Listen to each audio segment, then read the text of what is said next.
warahmatullahi wabarakatuh. Ila hadratin nabiyil mustafa rasulillah Muhammadin sallallahu alaihi wasallam wa ala alihi wa azwajihi wa dhurriyyatihi wa ahli baitihi wa jami'i sahabati wa tabi'in wa tabi'it tabi'in wa tabi'ihim radhiyallahu anhum la siyamal khulafa'ir rasyidin wa a'immatil mujtahidin wal hafadhi wal mufassirin wa ahli ta'atika ajma'in wa malaikatikal muqarrabin wa jami'il anbiya'i wal mursalin salawatullah wa salamuhu alaihim ajma'in. Syai'ul lillahi lahumul fatihah.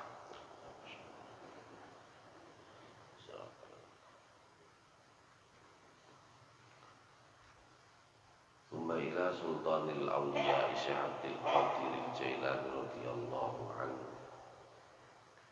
wa jami'i awliyaillahi ta'ala min masyarikil ardi ila magharibiha barriha wa bahriha min ladun adama ila yaumina hadha innaka ala kulli syai'in qadir. Thumma ila awliya'i tis'ah baladina Indonesia, summa ila jami'il ulama ila amilin wa salafus salihin wa malaikatikal muqarrabin. Syai'ul lillahi lahumul fatihah.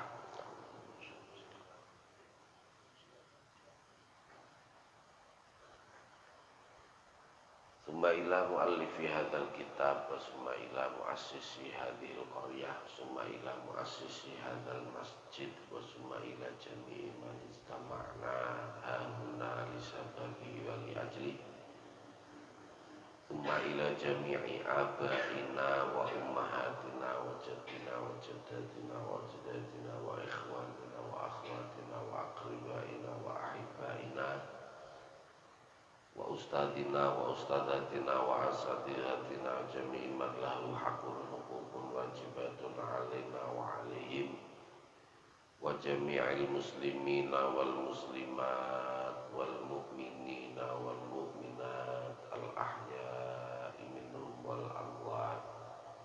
Syai'ul lillahi lahumul fatihah.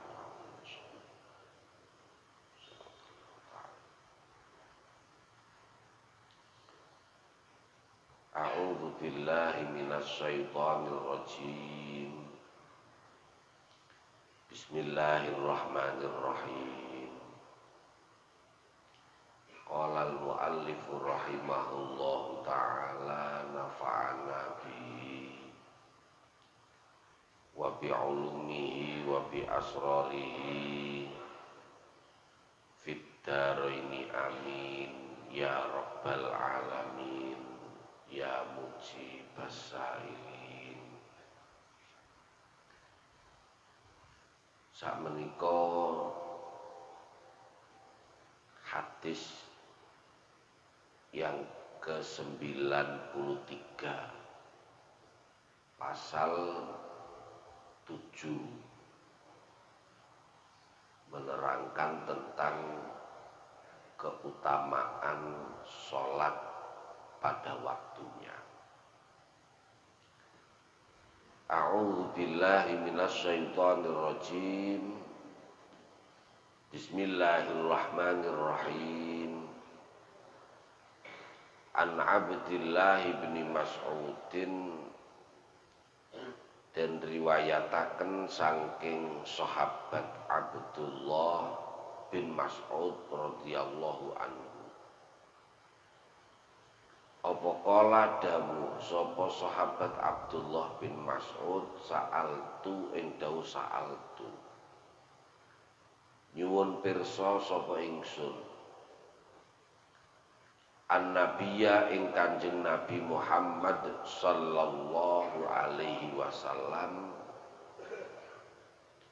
ayyul a'mali afdalu ayyul amali ahabbu ilallah ayyul amali utawi pundi-pundi amal iku ahabbu luweh demenaken apa amal ilallahi maring Gusti Allah. Kala jawab sapa Kanjeng Nabi as-sholatu ala waqtiha utawi amal kang paling den senengi Gusti Allah yaiku salat ing atase wektune salat. Kala nuli matur malih sahabat Abdullah bin Mas'ud, "Tsumma ayyu." Nuli napa malih Kanjeng Nabi? Kala jawab sapa Kanjeng Nabi, birrul walidaini yaiku ngabekti maring wong tuwa loro. Kala nuli matur malih sapa sahabat Abdullah bin Mas'ud, "Tsumma ayyu." Ing pematur tsumma ayyu nuli napa malih Kanjeng Nabi? Kala jawab sapa Kanjeng Nabi, al jihadu yaiku jihad fi sabilillahi ing dalem dalane Gusti Allah. Hadirin wal hadirat rahimakumullah, tentang keutamaan sholat di awal waktu. Niki enten dialog interaktif antaranipun sahabat Abdullah bin Mas'ud kalian Kanjeng Nabi. Wekdal niku sahabat Abdullah bin Mas'ud nyuwun pirsa dhateng Kanjeng Nabi. Kanjeng Nabi, amal nopo Kanjeng Nabi sing paling diremeni kali Gusti Allah?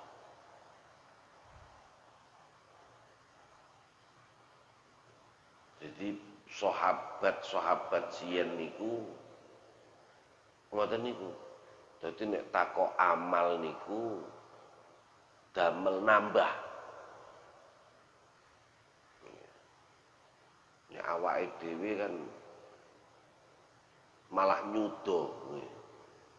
Kula niku nate diparingi amalan kalih guru kula kan maca Fatihah 4.000. Umpama kula waca 1.000 mboten pripun. Malah nyuda malah. Sahabat-sahabat siyan niku tanglet niku nambah. Amal napa ingkang paling diremeni kalih Gusti Allah?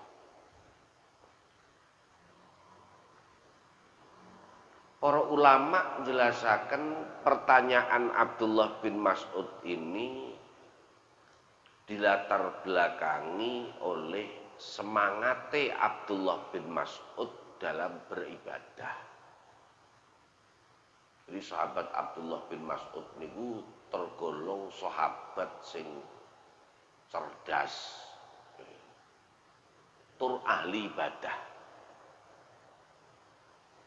Niki jarang ngeten iki. Rata-rata wong cerdas niku rapati ahli ibadah. Utawa ahli ibadah niku rata-rata gak pati angel golek wong cerdas sing ahli ibadah.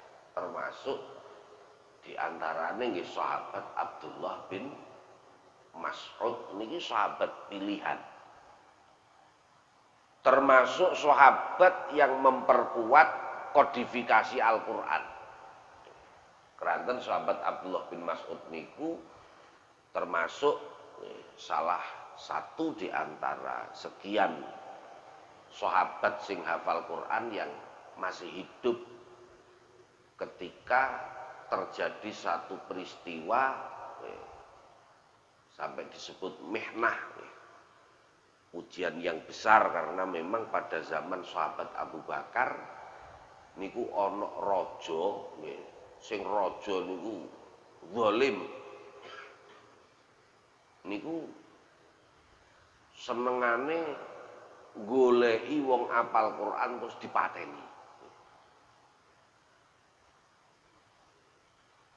Terus akhirnya para sahabat memberikan masukan tentang sahabat Abu Bakar untuk membukukan Al-Quran. Jadi Al-Quran sing enten kados ngeten niki zaman Kanjeng Nabi mboten wonten. Mboten wonten. Jadi Al-Quran zaman Kanjeng Nabi niku ditulis teng kulit, teng watu, teng kayu. Ngoten. Terus karo sahabat-sahabat sing nulis niku nggih dicancang ngoten. Ditingkes dadekne siji ngoten. Dadi ya ana sing teko kulit, ana sing teko kayu, ya ana. Nah, kebetulan memang ada beberapa sahabat-sahabat niku sing ditugasi kalih Kanjeng Nabi kongkon nulis, ya termasuk salah setunggalnya adalah sahabat Zaid bin Sabit.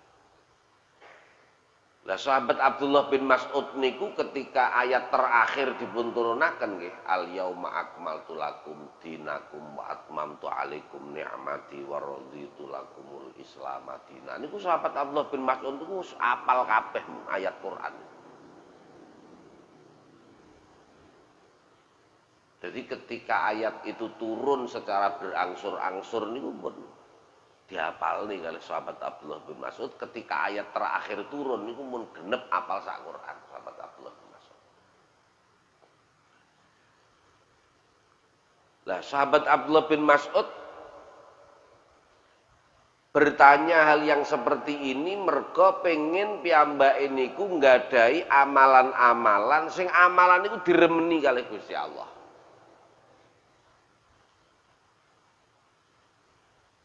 Keranten alasane sahabat Abdullah bin Mas'ud niki nate mireng dawuh saking sahabat Ibnu Abbas yang menyatakan bahwa amal itu ada yang banyak tapi enteng. Ngoten. Akeh tapi enteng kaya untuk. Gak ono bobote.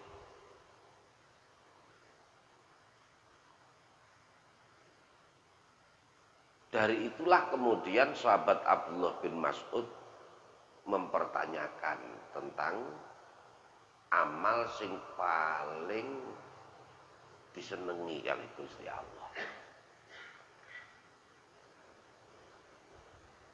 Dalam dialog ini, ya, dalam pertanyaan ini Kanjeng Nabi menjawab bahwa amal sing disenengi kali Gusti Allah niku siji,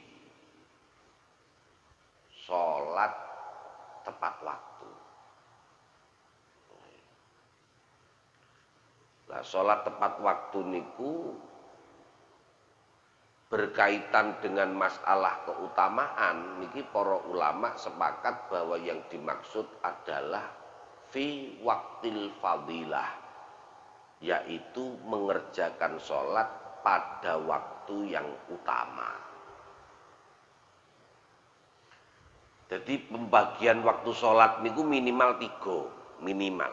Oke, waktu fadilah niku juga memasukkan waktu ikhtiar, kemudian waktu jawaz. Oke, waktu jawaz itu waktu boleh, kemudian waktu karohah. Waktu karohah niku waktu makruh. Kalau mengikuti pendapat ini berarti nggih waktu sholat niku di para telu. Misalkan zuhur pinten jam, ngasar pinten jam.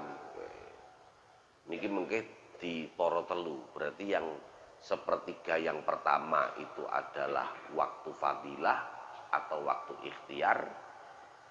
Sepertiga yang kedua itu adalah waktu jawaz, waktu boleh.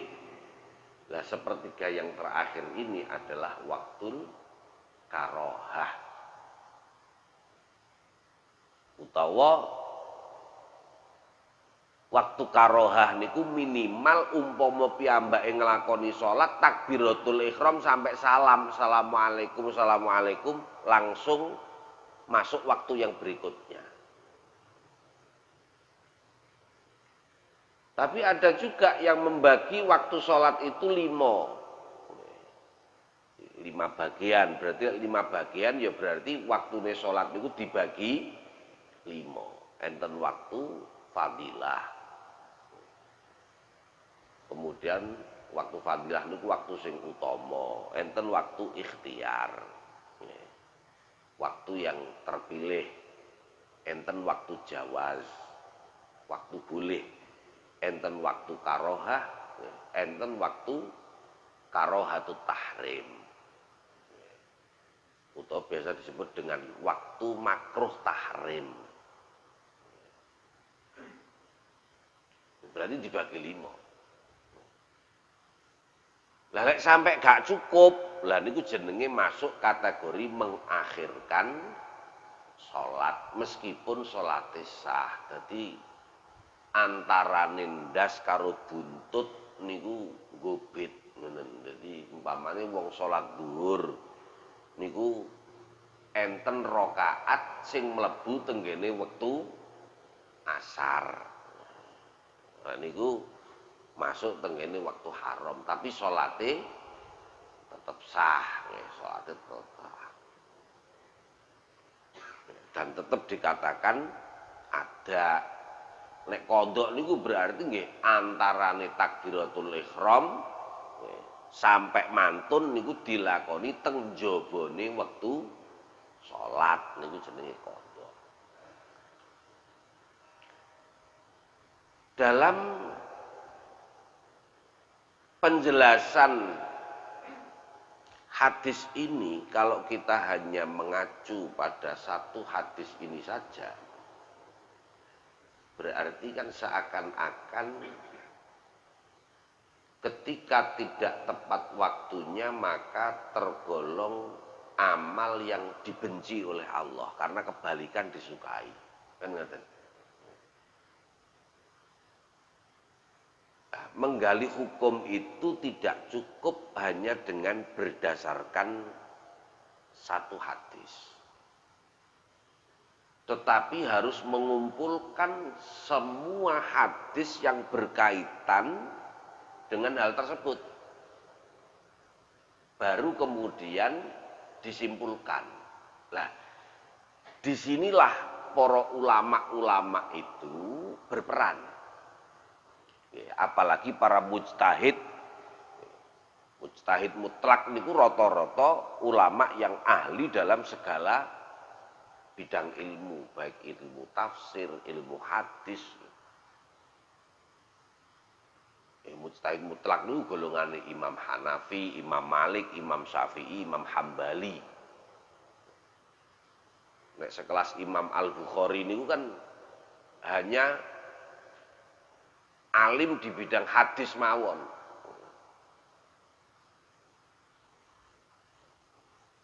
Jadi dari berbagai macam hadis dikelompokne kemudian disimpulkan. Lah ngoten niku tugas ulama. Makanya awake dhewe niki lek melok ulama niku wis penak. Mergo napa? Barange barang mateng. Nek gak melok ulama ngolah-ngolah dhewe, ngono mawon kadang-kadang salah masakan. Lho wis diolah-olah dhewe salah masakan. Dan itu kan yang terjadi saat ini seperti itu. Kata tiyang sing rumangsa wis alim gitu.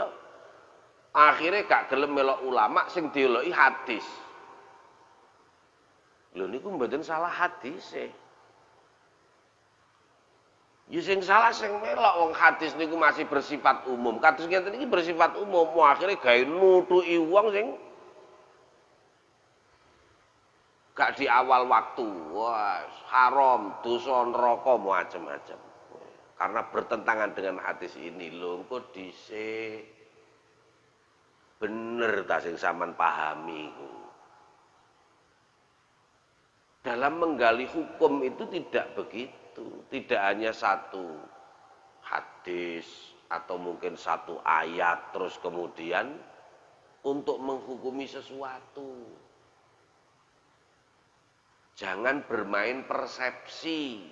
Loh. Karena kalau bermain persepsi pasti akan menimbulkan salah tafsir. Dan itu dilarang oleh Kanjeng Nabi. Mang fassarul Qur'ana bi ra'yih falyatabawwa maq'adahu minan nar. Barang siapa yang menafsiri Al-Qur'an dengan logikanya sendiri, maka bersiap-siaplah untuk menempati tempat di neraka. Kan sampai enten sing nembe viral niku nggih. Supaya memusnahkan wayang. Hubungannya barang apa wayang? Dimusnahkan barang niku wajib dimusnahkan. Coba lah lek memahami hukum mbok ya sing cetha kan ngono.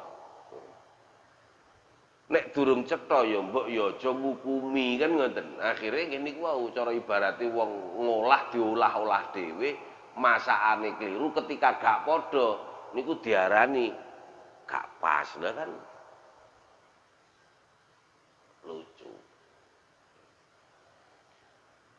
Ada hadis lain yang berkaitan dengan masalah ini yang juga diriwayatkan oleh Imam Al-Bukhari bahkan juga diriwayatkan oleh Imam Muslim. Kula waosaken redaksi secara lengkapnya. Ani bin Umar radhiyallahu anhu maqal. Qala Nabi sallallahu alaihi wasallam lana lamma raja'a minal ahzab la yusalliyanna ahadun al-asra illa fi bani Quraidah fa adraka ba'dumul asra fit tariqi. Faqala ba'duhum la nusalli hatta na'tiyaha. Wa qala ba'duhum bal nusalli. Lam yurid minna dzalik. Fa dzukira lin nabiy sallallahu alaihi wasallam falam yu'annif wahidan minhum. Dalam hadis yang lain niki Kanjeng Nabi dawuh. Kanjeng Nabi dawuh tengene para sahabat dan dawuhnya itu setelah perang Ahzab. Setelah perang Ahzab atau perang Khandaq. Sahabat ini melakukan perjalanan. Kemudian Kanjeng Nabi dawuh aja salat asar kejaba wis teka ning ngene kampunge Bani Quraidah. Jelas nggih?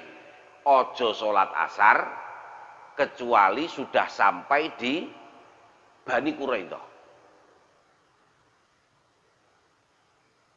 Kemudian para sahabat itu melakukan perjalanan. Ternyata ketika melakukan perjalanan durung sampai tenggene Bani Quraidah ketemu waktu ngasar. Dereng sampai ketemu Bani Quraidah niki. Tapi wis ketemu ngasar. Bahkan iki engko lek cara dilakoni ning ngene Bani Quraidah niki mepet akhir. Akhirnya terpecah. Sing sebagian menyatakan tidak, kami akan melaksanakan sholat asar di Bani Quraidah sesuai yang diperintahkan oleh Nabi. Sing sitoke, lho, yo gak ngono, aku tetap sholat ning kene. Karena Kanjeng Nabi tidak ingin sebenarnya kita sholat di Bani Quraidah itu. Karena apa? Aku lek nglakoni ning kono iki malah mundur iki wektune sholate. Dan itu Nabi tidak menginginkan hal itu.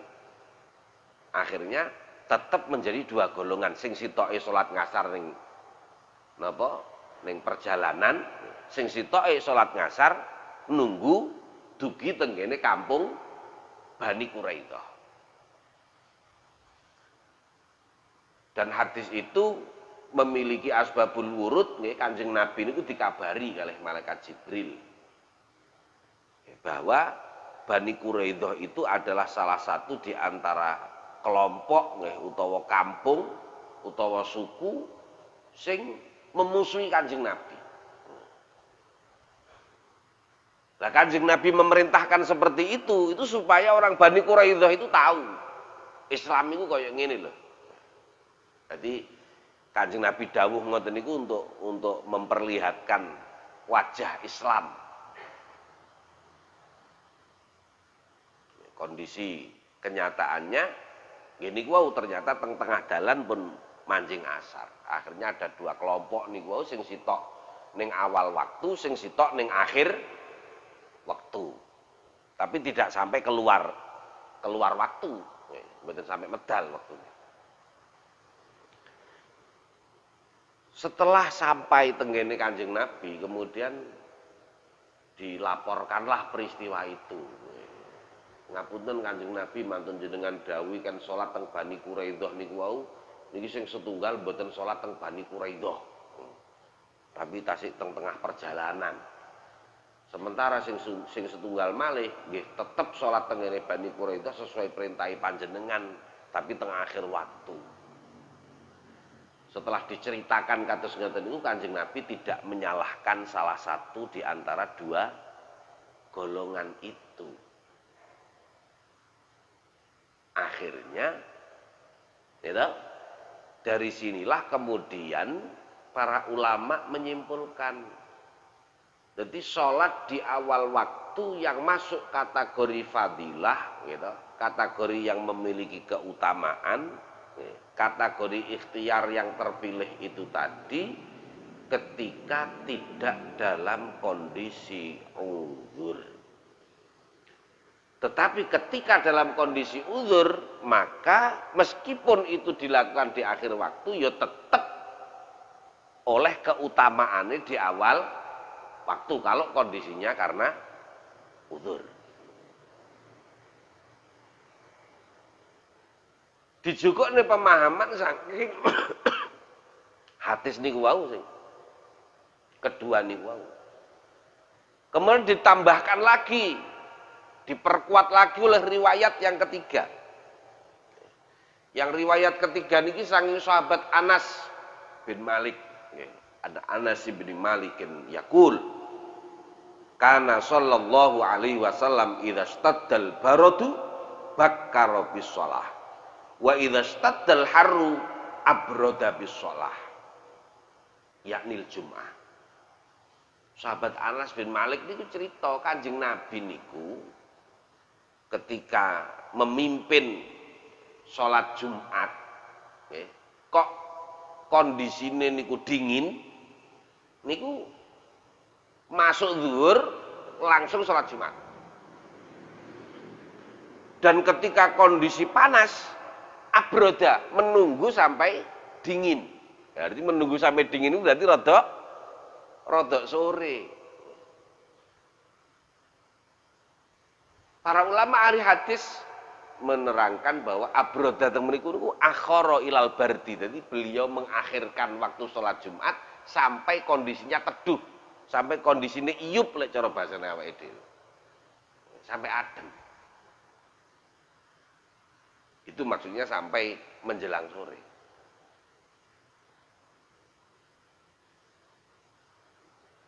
Dan dari riwayat-riwayat ini kan mencukup sebenarnya didamel kesimpulan sing dipertegas oleh para ulama tadi itu. Jadi ketika ada sesuatu yang mengakibatkan masyakoh, itu nggak apa-apa. Nek cara bahasa fikih nggih enten udzur syar'i, itu boleh melakukan sholat tidak di awal waktu dan keutamaannya niku sama dengan di awal waktu. Nek cara dicontone umpamane nggih. Pas mancing waktu kena macet umpamane. Lah niku kan ya lek sing macet sepeda motor ngoten kan menggok ngoten man wis beres minggir gitu. Mobil terus tinggal mudhun nang di salat. Lho. Dadi gawe niku. Adik mobilnya sing mobil gede bisa ngene ngoten nggih. Ya dadi gawe niku malah. Ngoten lho. Jadi mboten kok terus digebyahuyah. Mboten. Makane kemudian para ulama membagi waktu niku wau, membagi kriteria waktu nggih, waktu fadilah, waktu jawaz, waktu karohah. Niku kanggone wong sing gak ana uzur. Jadi kanggone wong sing senengane ngundur-ngundur. Lah niku baru mengke kenek waktu Jawas, kenek waktu makruh barang niku. Terus pun hukume oh makruh, terus pun hukume oh cek waktu Jawas, cek oleh. Nah niku kanggone wong sing mboten gadah uzur. Lek kanggone wong sing gadah uzur, selama tidak keluar waktu disebabkan karena uzur itu, tidak ada masalah. Nah, baru kalau mengeluarkan waktunya lah niku sing mboten pareng. Seuzur apapun. Makanya tenggene agama Islam niku enten sing namine salat lihurmatil wakti. Salat untuk menghormati waktu. Niku kanggone wong sing uzur sing gak iso nglakoni salat tepat waktu. Dadi golek wudu, gitu. Gak iso tayamum, gak iso. Jenenge faqidut tahurain. Orang yang tidak bisa bersuci dengan dua macam bersuci itu, wudu gak iso, tayamum gak iso. Maka sholatnya adalah sholat lihurmatil wakti. Sholat untuk menghormati waktu. Jadi langsung sholat. Misal nggih, contohnya orang sakit yang memakai kateter itu kan wudu yo gak iso, tayamum yo gak iso lho. Tayamum yo apa nek sing apa jenenge nglewer barang najis gitu. Nemplek teng awake dhek. Sing dipakaikan selang teng ngene alat kelamin ini lho. Ah bener saged iki disuceni. Nah niku salate salat lihurmatil waktu. Mangke ketika sampun kondisi normal niku wajib untuk mengulangi. Mungkin nek kanggo awake dhewe mikir oh gak kodok ae mesisan nyapa dadak lihurmatil waktu ayo engko pas waras e ngondoki. Lho. Nek kodok niku kan berarti kan tidak sama dengan adat. Ya nek gak padha ya berarti ganjarane gak padha apa maneh nek ana unsur kesengajaan kodok niku malah dosa karena sama halnya dengan mengakhirkan sholat dari waktunya. Wis gak iso sholat sok mben ae. Padahal ada sholat lihurmatil waktu tadi itu. Nek dicantoli dengan sholat lihurmatil waktu niki ganjarane sholat iki padha karo sholat adat. Padahal kan sholat sing bener kan ya sing sok mben niku sing kondisi normal niku. Tapi tetap kudu dicantoli sholat lihurmatil waktu tadi itu. Ini berkaitan dengan pelaksanaan sholat sing enten hubungannya karo masalah waktu. Karena ya sholat itu kan termasuk ya, kefarduan saking Gusti Allah sing terkait dengan waktu, terikat dengan waktu. Inna sholata kanat alal mu'minina kitabam mauquta. Jadi sholat itu adalah bagi orang-orang yang beriman kefarduan yang memiliki keterikatan waktu. Jadi mboten saged tiyang nglakoni sakarepe dhewe niku mboten saged. Jadi enten ketentuan waktu. Iki mengke banyak nggih sebenarnya hadis-hadis lain nggih sing berkaitan dengan masalah lihurmatil waktu nggih dan lain sebagainya dan lain sebagainya. Lah makane awake dhewe lek melok ulama niku wis penak wis garek matenge gitu. Wis gak melok godhog, wis dionceki kabeh ngoten iki lek ngene iki lek ngene iki lek ngene. Ora usah goleki dhewe-dhewe, goleki dhewe-dhewe wis gak kira mampu awake dhewe. Oh kadang-kadang maca sing wis mateng iku gak kober awake dhewe.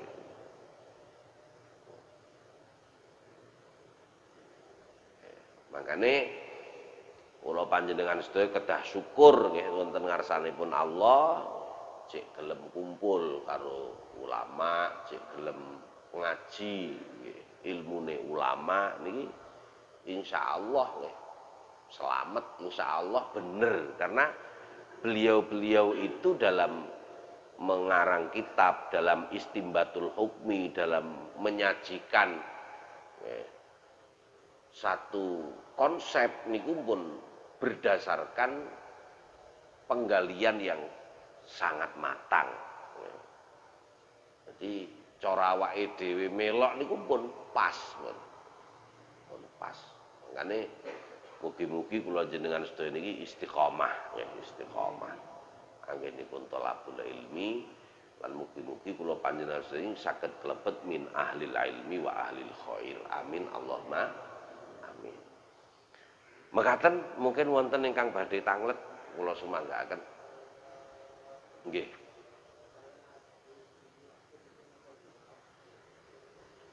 Salat li hurmatil wakti niki napa diwaos sedaya? Salate padha kalih salat biasa. Cuman nek sing salat biasa niku harus wudu dulu atau harus tayamum dulu. Cuman kalau salat li hurmatil wakti niki ya mboten nate wudu, mboten nate tayamum. Jadi kalau dia bisa melakukan secara sempurna mulai berdiri dan seterusnya ya berarti berdiri secara sempurna. Lek memang mboten mampu krana kondisine sakit niku wau ya wis karo berbaring ngono anjene ya ora iso ngadeg umpamane ngoten iki. Tapi arep ngadeg tangane kena infus gitu. Terus kemaluane ya kena kateter niku wau ngadeg lak ya malih ewer-ewer ngono lho malian kan ngoten nggih. Pamane ngoten nggih. Ya sak isone. Karena orang yang mengalami kondisi tidak bisa menggunakan air, tidak bisa menggunakan debu itu kondisinya berbeda-beda. Jadi padha kalih wong normal ngeten iki sami. Jadi lek kanggone sing iso ngadeg secara sempurna ya Allahu Akbar ya kabira sampai assalamualaikum niku mun jangkep. Mboten sing dikurangi, ngoten lho. Cuman yang berkurang niku bersucinya tadi itu, ngoten. Lek normal niku iso wudu atau lek gak iso wudu tayamum, lah niki ya gak iso wudu ya gak iso tayamum. Ngoten. Enten malih? Nggih. Waalaikumsalam.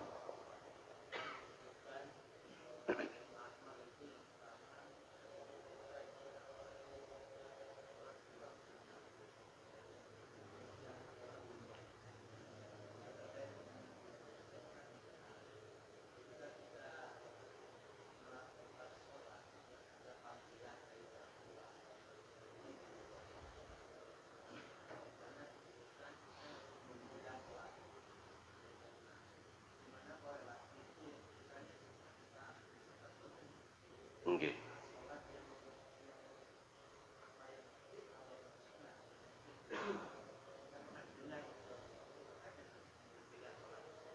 Nggih. Nggih, matur suwun. Jadi kalau menghentikan sholat niku salah nggih. Salah karena itu tidak termasuk uzur yang memperbolehkan untuk menghentikan sholat. Ya mungkin memang ada cerita tentang hal itu yaitu ceritanya Juraij ya dan kemudian juga ceritanya Alqamah. Nilai sahabat Kanjeng Nabi niku Alqamah lek Juraij niku wong Bani Israil. Ya niku pengikutin Nabi Musa ya, yang diceritakan ketika dia beribadah dipanggil ibunya krana dhek konsentrasi ibadah akhirnya ibuke gregeten gitu sampai ibuke nyabdo gitu sampai ibuke nyabdo. Nah, itu kan para ulama menjelaskan ya, sisi napa istilahnya, sisi kandungan hadisnya itu bukan ketika ibadah dipanggil ibunya harus membatalkan ibadahnya atau membatalkan sholatnya mboten karena sholat itu termasuk ibadah mahdhah yang memiliki rangkaian yang tidak bisa diputus begitu saja illa biudhrin kecuali kalau udzur lelek moro-moro pas ning tengah-tengah sholat ngentut mamane ngoten nggih lha niku memang kudu dibatalne ora diterusne malahan kan ngoten. Nah, Para ulama menjelaskan, termasuk niku mesti kalau katakan, makanya ketika kita memahami hadis sendiri itu tidak cukup hanya sekedar melihat hadis itu saja, tetapi juga membaca atau melihat penjelasan dari para ulama. Iki kandungannya apa sih sebenarnya? Karena nek mboten ngoten kadang-kadang menimbulkan salah persepsi niku wau. Kados niku wau Juret misalkan gitu tentang Alqomah sing matine kangelan gitu. Terus kemudian diartikan begitu itu justru malah tambah salah. Itu artinya apa? Para ulama menjelaskan, jadi letak kekurangan Juret dan Alqomah pada saat itu adalah saat ia tidak mampu untuk melayani atau menjawab, mendatangi panggilan ibunya, dia tidak meminta maaf. Jadi ketika kita dipanggil, dibutuhkan oleh orang tua kita, ketika kita tidak bisa langsung melaksanakannya dalam kondisi tertentu, misalkan entah itu nek cara bahasa fikih nggih karena udzur syar'i mamane ngeten nggih. Misalkan kaya ibuke njaluk duwe awake pas gak duwe kan arep dikeki itu kondi wong. Terus mosok terus wah iki ibuku sing njaluk. Wah, lek ngono tak entitno teko liyane. Lah mosok arepe ngoten kan nggih mboten kan. Jadi ketika dalam kondisi-kondisi tertentu kita tidak bisa melakukan sesuatu sesuai keinginan orang tua, maka tugas kita adalah meminta maaf, meminta ridhonya, meminta ikhlasnya, dan seterusnya. Nah, tapi mriku mungkin letak niku deh. Tapi mboten ketika sholat dipanggil ibunya terus wajib, tapi ketika kerja diceluk ibuke gak wajib mulih lah kan iya. Kan ngeten kan? Nah, ngeten lho. Ngeten. Enten malih. Cekap alhamdulillahirabbil alamin, mugi-mugi ilmu ingkang kula panjenengan sedaya bahas lan kaji saged dados ilmu ingkang manfaat. Al-Fatihah.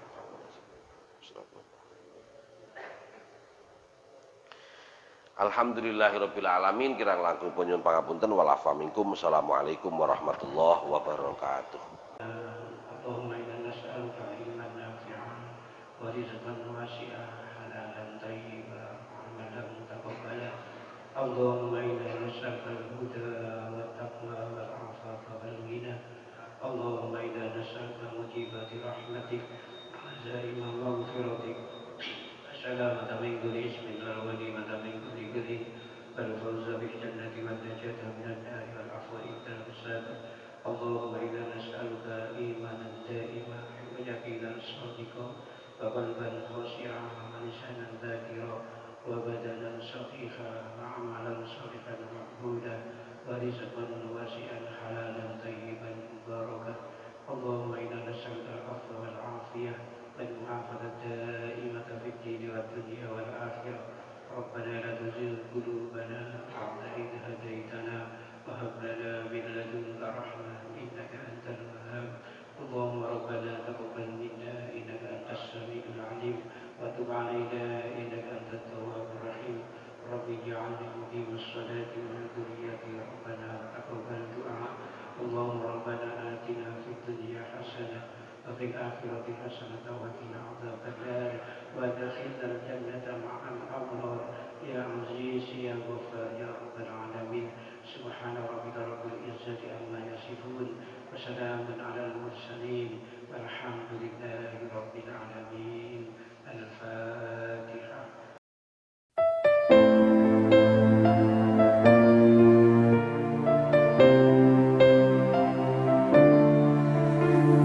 عاشق المصطفى أبشر بنيل المنى. يا عاشق المصطفى أبشر بنيل المنى. قد رقك الصفا صفا الصفا